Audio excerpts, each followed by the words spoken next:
I am Chanchal Bhardwaj and you watching my channel insightful education. और आज हम पढ़ेंगे हमारा part 2 political theory and introduction का। इसका हम पार्ट 1 बना चुके हैं, आप डिस्क्रिप्शन में लिंक में जाकर देख सकते हैं।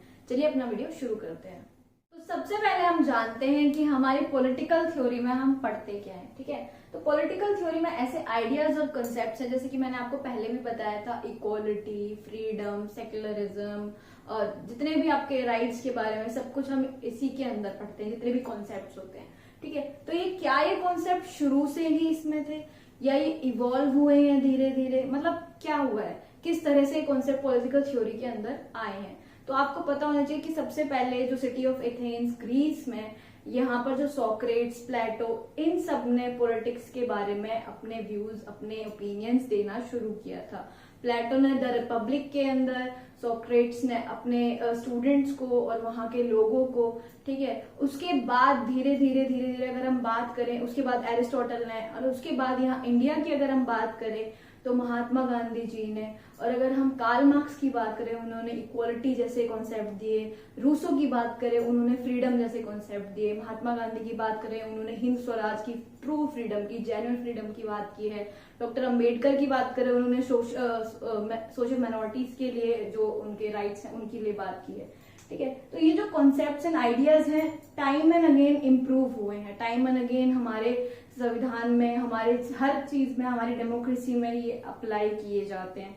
ठीक है, तो ये जो आइडियाज एंड प्रिंसिपल्स हैं, तो सबसे पहले हम क्या पढ़ते हैं, हमारे आइडियाज एंड प्रिंसिपल और कॉन्सेप्ट्स जो हमारे कॉन्स्टिट्यूशन को शेप करते हैं, हमारी गवर्नमेंट को शेप करते हैं और हमारी डेली लाइफ, हमारी सामाजिक लाइफ को हमारी एक सिस्टमेटिक मैनर में बनाते हैं। ठीक है, एक तरीके से हमारे जो समाज को चलना सिखाते हैं। तो ये कॉन्सेप्ट्स हम किस में पढ़ते हैं, हमारे पॉलिटिकल थ्योरी में। और पॉलिटिकल थ्योरी जो है ना, हर चीज के कॉन्सेप्ट्स का एक सिग्निफिकेंस ढूंढती है कि इनका क्या अर्थ है सोसाइटी में, ये क्यों जरूरी है, और अगर जरूरी है तो टाइम एंड अगेन इनमें क्या बदलाव किए जाएंगे। तो इसमें यह भी है कि political theory tends to probe the significance of principles such as rule of law. Rule of law क्यों जरूरी है, हमारे कॉन्स्टिट्यूशन में जितने भी लॉज हैं उनका यहाँ पर सरकार को चलाने के लिए, देश को चलाने के लिए क्यों जरूरत है उनकी। ठीक है, देन सेपरेशन ऑफ पावर्स, अगर डिसेंट्रलाइजेशन नहीं होगा, ठीक है, पावर्स नहीं बटी होंगी, सब कुछ सेंट्रलाइज होगा, तो क्या वो डेमोक्रेटिक रहेगी, चीजें नहीं रहेगी, वो अथॉरिटेरियन बन जाएगी।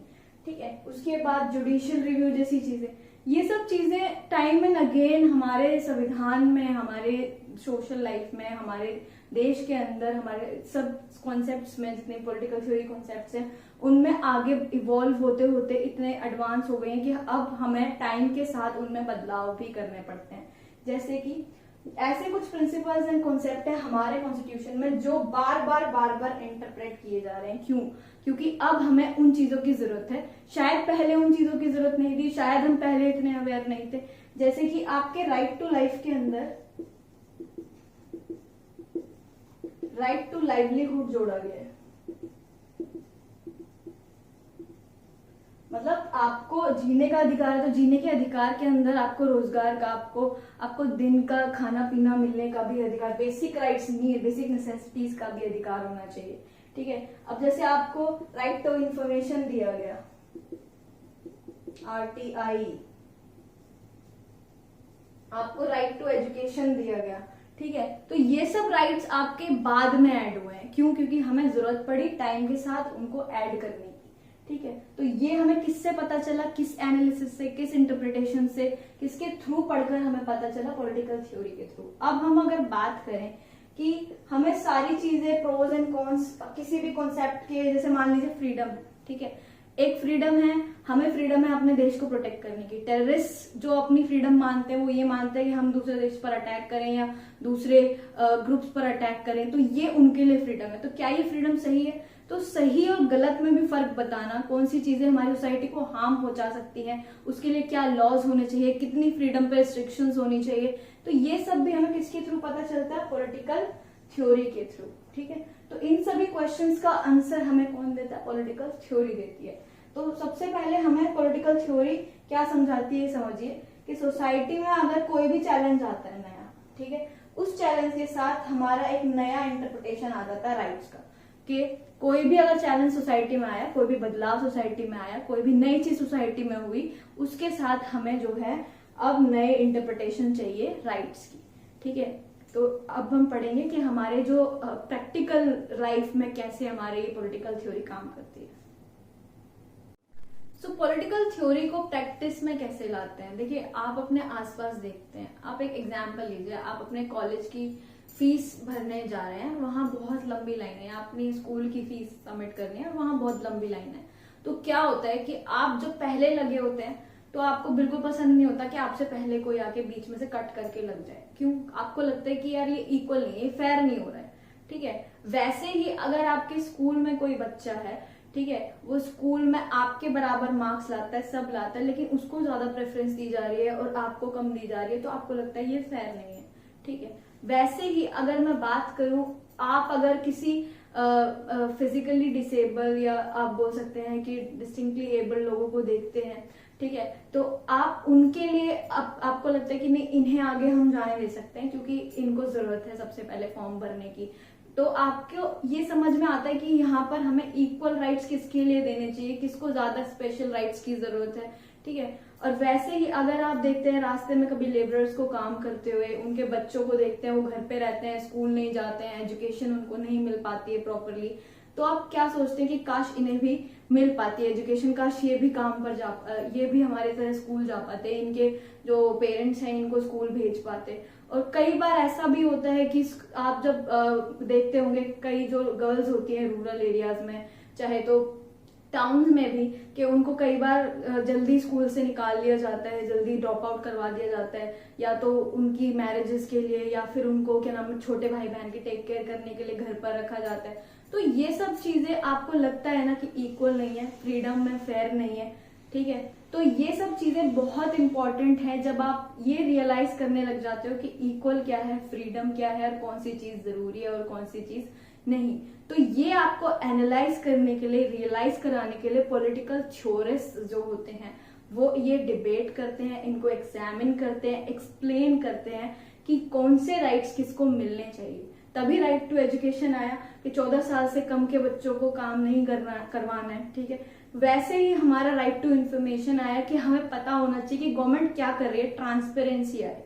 ठीक है, तो ये जो राइट्स हैं, पॉलिसीज हैं, गवर्नमेंट क्यों बनाती है, क्यों, और ये हम तक कैसे पहुंचेंगी, हमारे लिए फायदेमंद कैसे होंगी, ये हम लोगों के बीच में से ही निकलती हैं।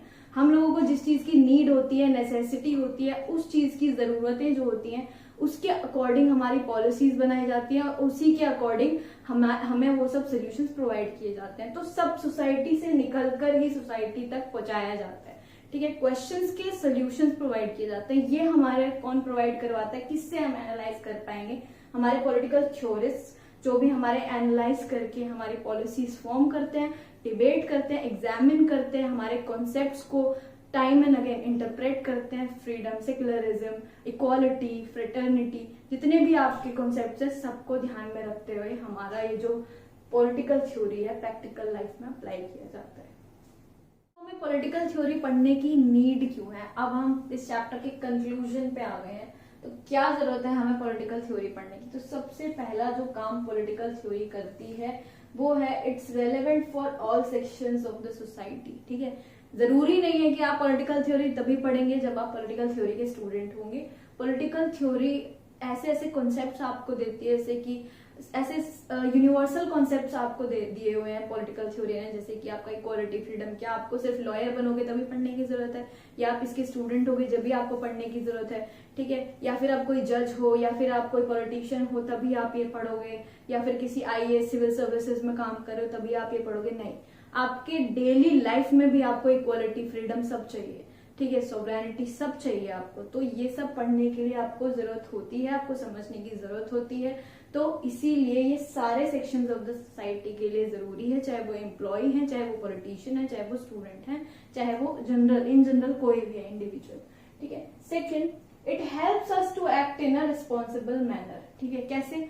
देखिए, आप हर कोई वोट देता है। ठीक है, जो भी 18 एंड अबव होते हैं सब वोट देते हैं, एडल्ट्स होते हैं वोट देते हैं। ठीक है, तो अब जब आपको पता ही नहीं होगा, आप अवेयर नहीं होगे, आप कुछ भी एग्जामिन नहीं कर पाओगे, किसी भी पॉलिटिशियंस के जितनी भी पॉलिसीज हैं उनको एग्जामिन नहीं कर पाओगे, उन्होंने थ्रू आउट क्या काम किया है, क्या वो आपके लिए कर रही है पार्टीज, तो आप अच्छे से पता ही नहीं कर पाओगे, तो आप वोट किसको दोगे, तो आपको नहीं पता चल पाएगा। तो पॉलिटिकल थ्योरी आपको वो ही समझने के काबिल बनाती है कि आप क्या समझ रहे हो, आपके सोसाइटी में आपके लिए क्या पॉलिसीज बन रही है, आप तक क्या पहुंच रहा है, डिलीवर क्या हो रहा है, ठीक है, और आप किसके बेनिफिट उठा पा रहे हो, ठीक है। तो आपको एक रिस्पॉन्सिबल मैनर में आप एक अच्छे प्रॉपर तरीके से वोट अपना कास्ट कर पाओ, इसीलिए आपको ये जरूरी है पढ़ना समझना, ठीक है।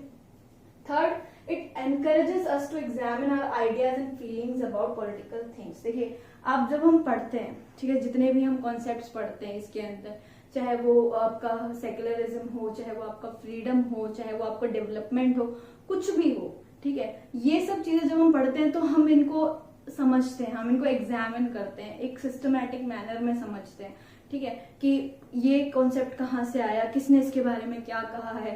तो ये सब चीजें आपको अवेयर बनाती है आपकी सोसाइटी के बारे में, ठीक है, आपको एक मॉडरेट की तरह सोचना शुरू करवाती है। आपकी जो दिमाग है ना, वो एक पॉलिटिकल चीजों को सोचने की तरह काम करता है, फिर उसी की तरह वो उसी के डायरेक्शन में काम करता है, ठीक है। एक अच्छी वे में, एक पॉलिटिकल, एक रीजनिंग, एक लॉजिकल वे में आप सोचना शुरू करते हो after studying political theories concept.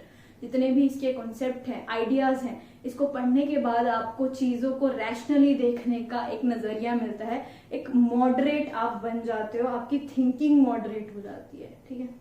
Then last but not the least and very very important, कि exposes us to systematic thinking of justice and equality. जब तक आपको एक प्रॉपर कॉन्सेप्ट की प्रॉपर नॉलेज नहीं होगी, तो आप सोसाइटी तक वो कॉन्सेप्ट पहुंचा नहीं पाओगे, उनके हक के लिए लड़ नहीं पाओगे, ना ही अपने ही हक के लिए लड़ पाओगे, अपने लिए ही डिबेट कर नहीं पाओगे, ठीक है। तो ये आपको बहुत अच्छे से पता होना चाहिए कि आप जब भी अपनी स्किल्स को पॉलिश कर सकते हो जब आपको किसी चीज की बहुत अच्छे से नॉलेज हो, ठीक है। तो आपको ये पॉलिटिकल थ्योरी यही काम करती है कि आपकी नॉलेज को पॉलिश करती है, ठीक है, आपकी ओपिनियंस को, आपकी जितने भी समझ है उसको समझ को पॉलिश करती है, ताकि आप जो है कॉमन लोगों के लिए, कॉमन इंटरेस्ट के लिए, चाहे वो खुद का इंटरेस्ट हो, चाहे वो इन जनरल पब्लिक का इंटरेस्ट हो, उसके लिए आप प्रॉपरली आर्ग्यू कर पाए, किसी को प्रॉपरली एक्सप्लेन कर पाए, आपके जो आइडियाज हैं, आपके जो दिमाग में कॉन्सेप्ट्स हैं, उनको अच्छे से इंटरप्रेट कर पाए।